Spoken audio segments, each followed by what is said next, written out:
It's the first time I review a newer iteration of a product I previously covered, and indeed the ONEXFLY is a console I once gave high praise to, and when a model sporting the latest chip and more importantly OLED was brought to light, I couldn't resist. Hi, I'm Clef and you're watching Game Tech Talk.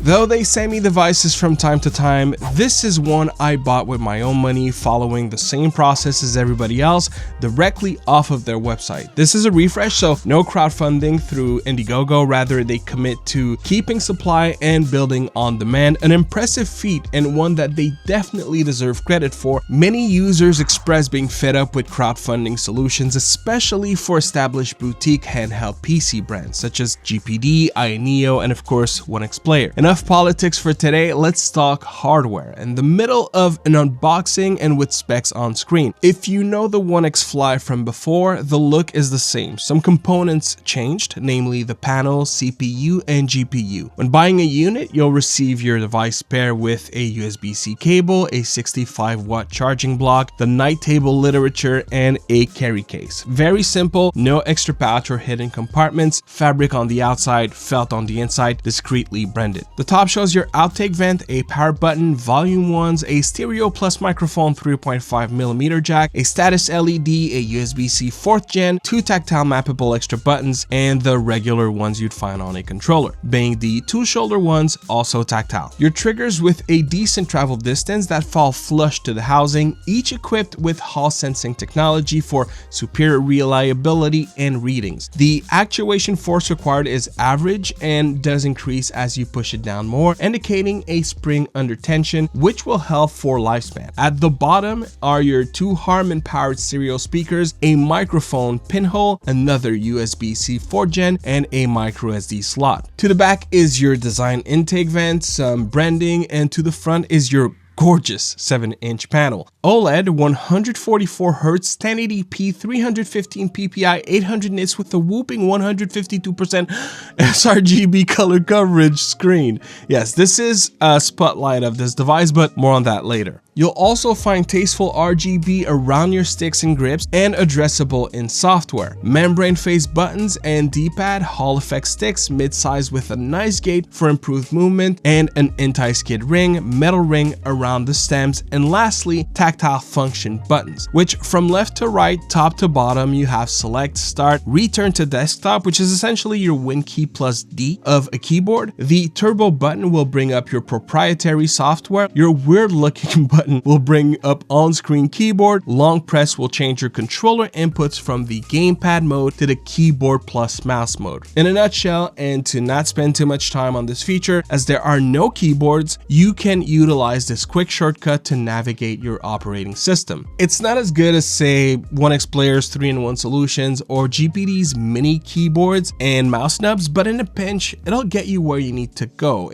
but with the need of a bit more time to do so. The advantage being that navigation won't necessitate more footprint as it's integrated with the gaming inputs. Now, for this handheld's main purpose, gaming, maybe you've seen my previous ONEXFLY review or my X1 Mini review. If so, you'll know the X1 Mini took the crown due to its versatility, but to make this clear, the ONEXFLY always was the better handheld if gaming alone. In my opinion, has only been reinforced with the F1 Pro. Allow me to show you the PC handhelds I own. What I'm trying to say is I have perspective. Each ones you see I paid for, so if I say I have skin in the game, I truly mean it. And now that this is established, the ONEXFLY is the best PC handheld in my collection. So color me surprised when they decided to make it more than just a chip refresh. But even if they had, the ONEXFLY is to me the perfect balance of humbleness and greatness. Not every handheld needs the bigger screen or the most buttons or the bigger battery. I can tell you I love salt and I love heat, that having none is a disappointment, but having too much can also be distasteful. And that's what I mean by balance. Gaming on this handheld is not too heavy yet not too small, ergonomically sound while still retaining a low profile and slim form factor for the product category. It keeps this compact button layout while still providing enough room to game on your face buttons without having a stick in the way, and vice versa. This device was a marvel the first time around,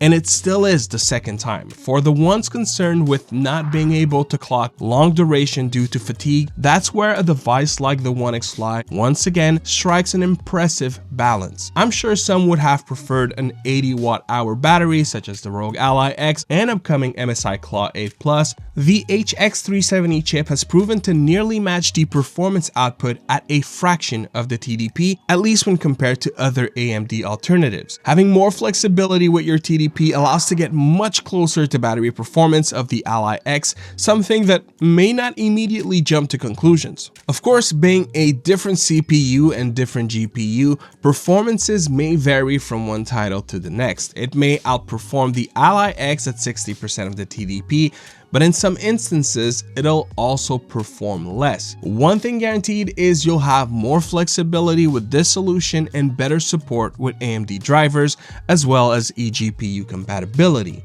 Though I won't be spending too much time on performance analysis in this review, here are some slides of games tested at various TDPs.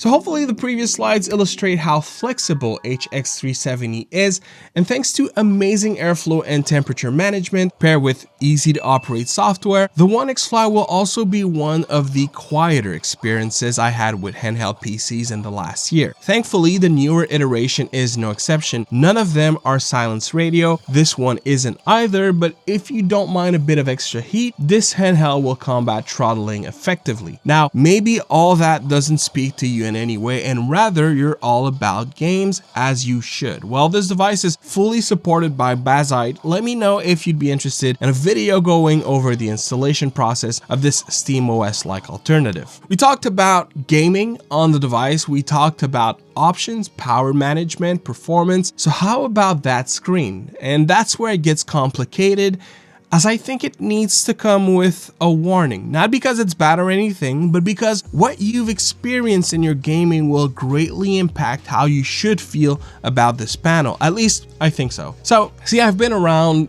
OLED for quite some time now.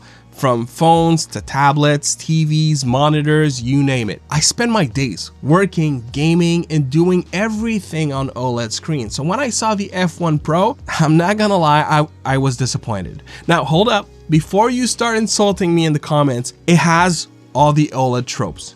Inky infinite black levels and vibrant colors. Also, it is an upgrade no matter how I frame this, but is it what OLED has built me to expect? Truthfully, it is not. It's not as sharp. The pixel array creates that bit of fuzz around the pixels. It can easily be missed, but as a reviewer, I dial in on the details that most people overlook. It's vibrant, but a good IPS panel is as well. And HDR is currently not working as of the making of this review, but I am being informed that ONEXPLAYER is working on having nice tone mapping for the device.